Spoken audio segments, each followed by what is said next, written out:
In this video, we'll be reviewing the horror movie Scream 6 and showing you how to make a killer New York themed cocktail I've named Murder in Manhattan. Today on the Martini Shot.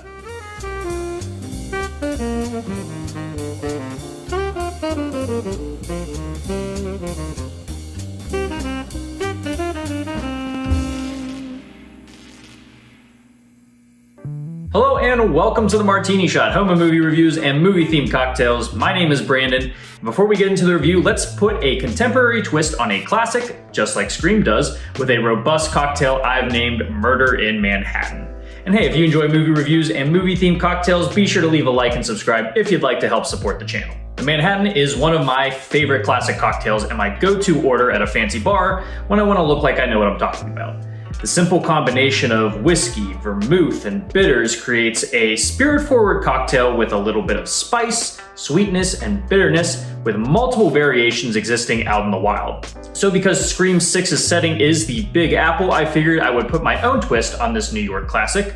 The drink utilizes flavors like apple, coffee, and chocolate to create a unique, rich variation on the recipe that I think you're going to enjoy. Let's get into it. So you'll find that this is built very similar to a regular Manhattan with a few adjustments. You'll be building this in a mixing glass, no shaking required. So we're gonna go ahead and start with our base spirit, and in place of whiskey, we're actually gonna be using some apple brandy, Applejack to be specific. I feel like the flavor of apple will mesh really well with the coffee and chocolate, and because you know it's the Big Apple, I figured why not. And with the Applejack, you're gonna do 1.5 ounces. Next, we're gonna bring in a little bit of richness and bitterness with some coffee liqueur. You're gonna be doing 1/2 ounce. And now for our vermouth, you're gonna be going with the sweet variation. You're gonna be doing 1 ounce. And now it wouldn't be a Manhattan without our bitters. For this, I decided to go with some chocolate bitters. I feel like it's really going to pair well with the coffee, which is very similar in flavor. And alongside that apple and the vermouth, I think it's gonna make for a really interesting flavor pairing. And for your bitters, you're gonna do 2 to 3 dashes, depending on how heavy-handed you like to be.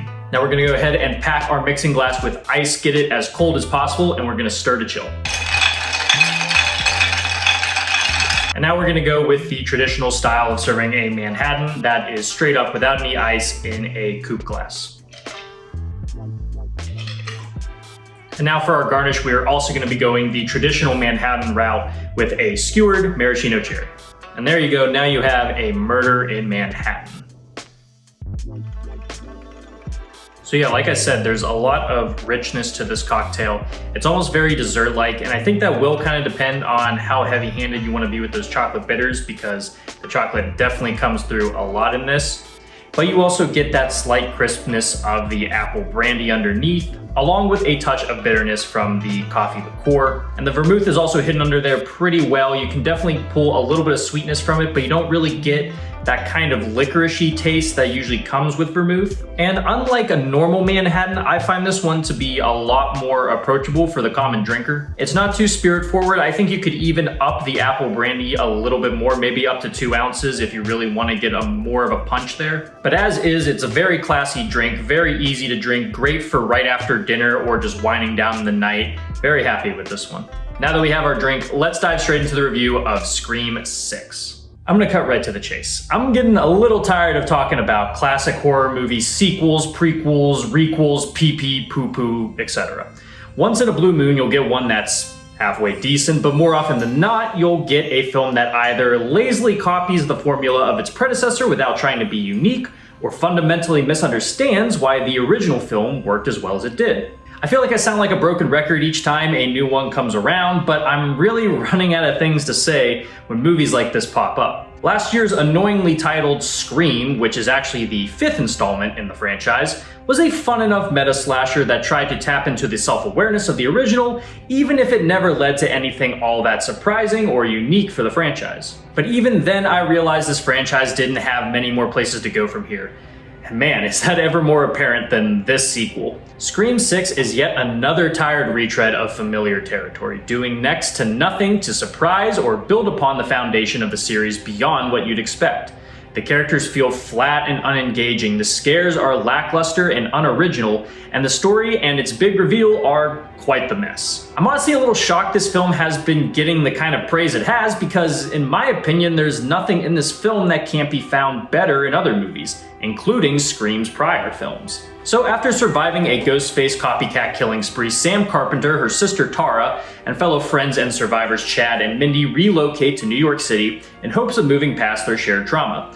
But lo and behold, they just cannot escape being stabbed by people in masks as a new string of Ghostface killings begin to pop up in the Big Apple. This means there's a new hunting ground, new suspects, and a new murderer, or murderers, to have fun with. Well, fun was definitely the intention, but truth be told, I found myself bored multiple times throughout the film. The film starts off promising enough with a bit of a return to form, having a relatively big actor appear in just one scene just to be killed, with a bit of an interesting twist thrown on top of that. But from there, the film is painfully predictable and recycled. I don't really feel as connected to the characters this time around as I did before, which could be chalked up to lack of tension, stakes never really feeling heavy, and poor attempts at writing intimate and comedic moments. I can accept the dumb villain monologues and cheesy one-liners, they're par for the course at this point. But the way the film is written to give the characters depth and personality is just poorly done. There's a pretty bland romantic subplot thrown in to give the film more emotional weight, but it's only given like 2 scenes to develop, and it's full of cliches like, oh, they both reached for the same thing and touched hands. So compelling. And without spoiling too much, it's very clear when you meet certain characters that they're absolutely going to die.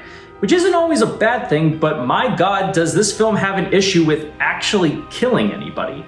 I know Scream has this joke about people not being dead when they really should be, but the amount of fake outs here just feel way too toothless, leading to a smaller body count and the cheapening of some of the film's more dramatic moments. Speaking of those kills, they're definitely fairly gory, especially for a film that feels like it's aimed for a less squeamish audience.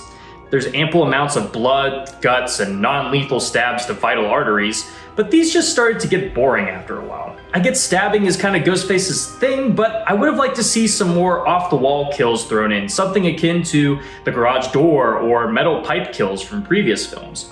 You know, get goofy with it, really push that R rating. Blood and knives are fine, but you know, we've seen it. That's kind of the issue with this whole film. We've seen it all done before.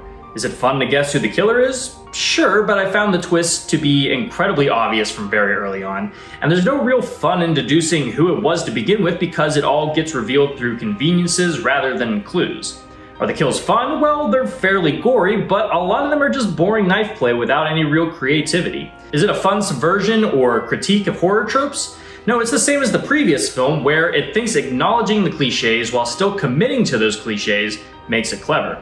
The original could get away with it because it was unique for the time and worked with those characters better. Now it's just feeling like playing the hits. Is it witty with a little bit of dark comedy? I don't think I chuckled a single time. The comedy does not work in the slightest, neither playing into the absurdity of the story or lightening the mood when needed. Is it scary? It has some decently tense moments like the subway scene, but most of the scares and surprises are telegraphed and predictable. I don't think I'm just a jaded film snob who's too good for slashers and horror movies. I'm into film because of horror movies, and there's other movies out there doing this shtick better. Just look at X or Bodies, Bodies, Bodies from last year. Both took familiar horror archetypes and setups while injecting somewhat unique identities into them. This film just repeats so much of the formula down to an almost verbatim repeat of its meta takedown on horror tropes. It's so familiar with the rules of horror, but it forgot the whole point of Scream in the first place was to break those rules. I generally don't see where else this franchise can go without completely jumping the shark.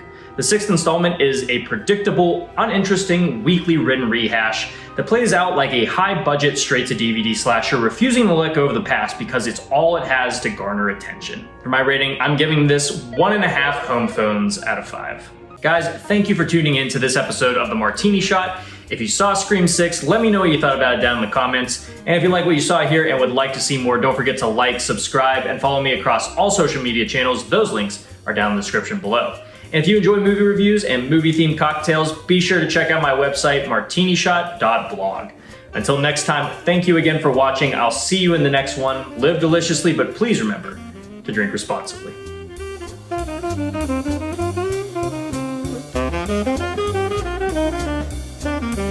Thank you.